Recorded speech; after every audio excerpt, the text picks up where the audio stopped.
बिस्मिल्लाहिर्रहमानिर्रहीम अस्सलाम वालेकुम स्टूडेंट्स। आज हम नेक्स्ट लेक्चर डिस्कस करेंगे रिलेटिव अबंडेंस ऑफ आइसोटोप्स, जिसको हम नेचुरल अबंडेंस ऑफ आइसोटोप्स भी कहते हैं। इससे पहले हमने आइसोटोप्स का टॉपिक डिस्कस किया था और उसमें हमने ये कहा था atoms of the same element having same atomic number but different atomic mass are called isotopes. यानी कि इसकी मिसाल हम देखें कि नियॉन के ये तीन एटम्स हैं, तीनों का एटॉमिक नंबर सेम है लेकिन तीनों का मास नंबर मुख्तलिफ है 20, 21, 22। तो ये आइटम्स जो हैं सेम एलिमेंट के तो हैं लेकिन एटॉमिक मास या मास नंबर के एतबार से ये मुख्तलिफ हैं, तो ये आइसोटोप्स कहलाएंगे। ये बात आपको पता है, हमने प्रीवियस लेक्चर में पढ़ी थी। जैसे हाइड्रोजन के हमने तीन आइसोटोप्स डिस्कस किए थे, H11, H12, H13, protium, deuterium और ट्रिटियम। आज हमें डिस्कस करना है कि ये जो फर्ज करें हमारे पास ये एक कंटेनर है, उसमें नियॉन के एटम्स पड़े हुए हैं। इसमें आप देख सकते हैं कि रेड कलर के जो एटम्स हैं उसको मैंने नियॉन 20 वाला के हिसाब से शो किया हुआ है, और जो नियॉन 21 है उनकी तादाद बहुत थोड़ी है, उसको मैंने सिर्फ 2 मॉलिक्यूल शो किए हैं आपको समझाने के लिए, और 22 वाले कंपैरेटिवली जो ब्लू वाले हैं उनसे थोड़े ज्यादा हैं। क्या मतलब कि हैं तो ये सारे नियॉन के एटम्स, लेकिन मास नंबर के एतबार से चूंकि मुख्तलिफ हैं तो इनकी तादाद में फर्क है। यानी कि अगर ये 100 नियॉन के टोटल एटम्स हैं तो उसमें 20 वाले 90.92% हैं और 21 वाले 0.257% हैं और नियॉन 22 वाले 8.82% हैं। यानी कि एक हाइड्रोजन है, नियॉन है, कार्बन है, ऑक्सीजन है, कोई भी एलिमेंट उसके जितने भी आइसोटोप्स नेचर में एग्जिस्ट करते हैं उन हर एक की परसेंटेज आप कैलकुलेट कर लें कि टोटल 100 में 20 वाला कितने परसेंट है, 22 वाला कितने परसेंट है, 21 वाला कितने परसेंट है। ये जो हर एलिमेंट के जो हर आइसोटोप की जो परसेंटेज आती है, ये परसेंटेज जो है रिलेटिव अबंडेंस या नेचुरल अबंडेंस कहलाती है। अब हम इसको डिफाइन करते हैं, percentage of each isotope in the mixture of isotopes of an element is called relative abundance और नेचुरल अबंडेंस ऑफ आइसोटोप। तो बड़ी सिंपल डेफिनेशन है कि हर एलिमेंट की जो प्रोटियम की जो परसेंटेज होगी, ड्यूटियम की जो परसेंटेज होगी, ट्रिटियम की जो परसेंटेज होगी टोटल 100 हाइड्रोजन में, तो वो percentage relative abundance of isotopes कहलाएगी। ये डेफिनेशन सबसे पहले करनी है। उसके बाद इससे रिलेटेड कुछ इंफॉर्मेशन है वो याद रखनी है। वो क्या? सबसे पहले स्टेबिलिटी जो होती है किसी भी आइसोटोप की, उसकी रिलेटिव अबंडेंस या नेचुरल अबंडेंस के साथ उसका डायरेक्ट रिलेशनशिप होता है। जितनी परसेंटेज किसी की रिलेटिव अबंडेंस ज्यादा होगी उसकी स्टेबिलिटी उतनी ही ज्यादा होगी। इसका मतलब नियॉन 20 वाला सबसे ज्यादा स्टेबल होगा और 21 वाला सबसे लीस्ट स्टेबल होगा। उसके बाद रिलेटिव अबंडेंस या परसेंटेज रिलेटिव अबंडेंस या जो नेचुरल अबंडेंस इसको कैलकुलेट किससे करते हैं, तो मास स्पेक्ट्रोमेट्री हमारा नेक्स्ट टॉपिक है, उससे कैलकुलेट करते हैं। ये आपने याद रखना है ऑब्जेक्टिव के लिए भी। उसके बाद हर एलिमेंट की अपनी एक रिलेटिव अबंडेंस या नेचुरल अबंडेंस होती है, उसका दूसरे के साथ कोई कंसर्न या लिंक नहीं होता। Every element have its own relative abundance और नेचुरल अबंडेंस। उसके बाद प्रॉपर्टीज इन लिटरेचर, क्या मतलब है?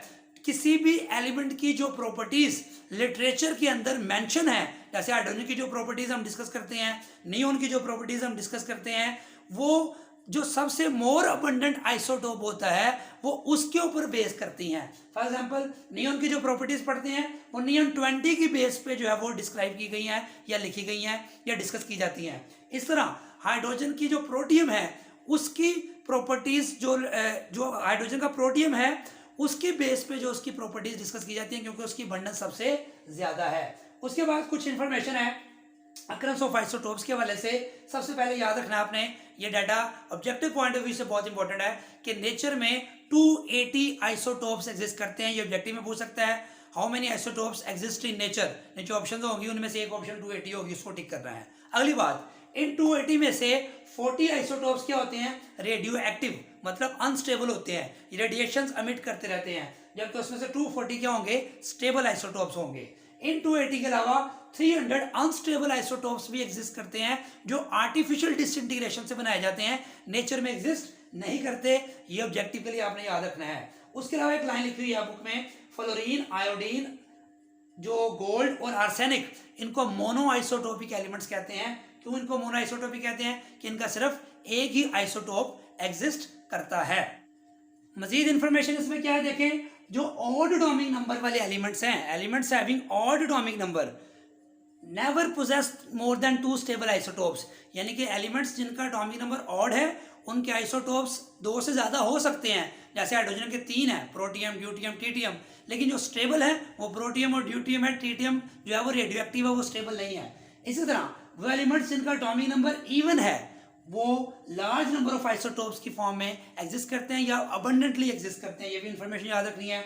उसके बाद बड़ी इंपॉर्टेंट इंफॉर्मेशन ऑब्जेक्टिव में पूछता है मैस नंबर मल्टीपल ऑफ 4। क्या मतलब? ऐसे एलिमेंट्स जिनका मैस नंबर 4 का मल्टीपल है वो पर्टिकुलरली अबंडेंट होते हैं, ज्यादा तादाद में पाए जाते हैं। For example oxygen 16, magnesium 24, silicon 28, calcium 20 और आयरन 56। ये 5 एलिमेंट्स हैं, इनका मैस नंबर 16 देखें 4 के टेबल पे डिवाइड होता है, उसका मल्टीपल है। 24 भी 4 का मल्टीपल है, 28, 20 और 20 नहीं, यहाँ पे 40 आएगा। ऑक्सीजन का देखिए 16 4 का मल्टीपल है, मैग्नीशियम का 24, 28, 40, 56। ये सारे मैस नंबर जो है 5 एलिमेंट्स के 4 का मल्टीपल है इनका मैस। और हैरानकुन बात क्या है जो ऑब्जेक्टिव में पूछी जा सकती है, जो 50% ऑफ अर्थ क्रस्ट है। अर्थ क्रस्ट किसको कहते हैं? देखिए ये हमारे पास टोटल अर्थ है, इसका यहाँ से जो सेंट्रल पोर्शन है यहाँ तक जो डिस्टेंस है 35 किलोमीटर, यानी कि सेंट्रल अर्थ की जो आउटर लेयर है उसकी जो सरफेस है जिसको कशरे अर्ज उर्दू में कहते हैं, तो ये हमारे पास 35 किलोमीटर जो डिस्टेंस है, इस डिस्टेंस को हम कहते हैं अर्थ क्रस्ट। और इस अर्थ क्रस्ट का 50% पोर्शन इन 5 एलिमेंट्स के आइसोटोप्स पर मुश्तमिल है। ये ऑब्जेक्टिव के लिए याद रखना है। और आखिर में एक बात लिखी हुई है, जो टोटल 280 आइसोटोप्स शुरू में मैंने बताया था नेचर में एग्जिस्ट करते हैं, उसमें से 154 आइसोटोप्स ऐसे हैं जिनका मैस नंबर और एटॉमिक नंबर इवन होता है। ये ऑब्जेक्टिव के लिए आपने याद रखना है।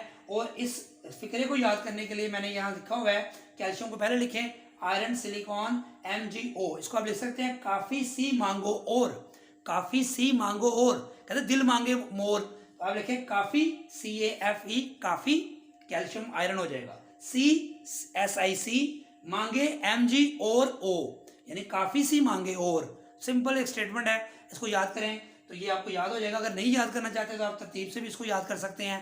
तो ये मोस्ट इंपॉर्टेंट ऑब्जेक्टिव पोर्शन इसमें से आ जाता है। तो और शॉर्ट क्वेश्चन भी आ सकता है, रिलेटिव अबंडेंस की डेफिनेशन, स्टेबिलिटी, उसके बाद मास स्पेक्ट्रोमेट्री को मेजर करते हैं। और उसके बाद हमने जो है डिस्कस किया कि लिटरेचर में जितनी भी प्रॉपर्टीज़ किसी एलिमेंट के बारे में लिखी होती हैं वो उसके जो मोस्ट अबंडेंट आइसोटोप होता है उसको कोरिस्पॉन्ड कर रही होती हैं, उसकी बेस पे लिखी गई होती हैं। उसके अलावा हमने कुछ डाटा पढ़ा, उसको आपने याद करना है। दुआ में याद रखिएगा। अल्लाह हाफिज़।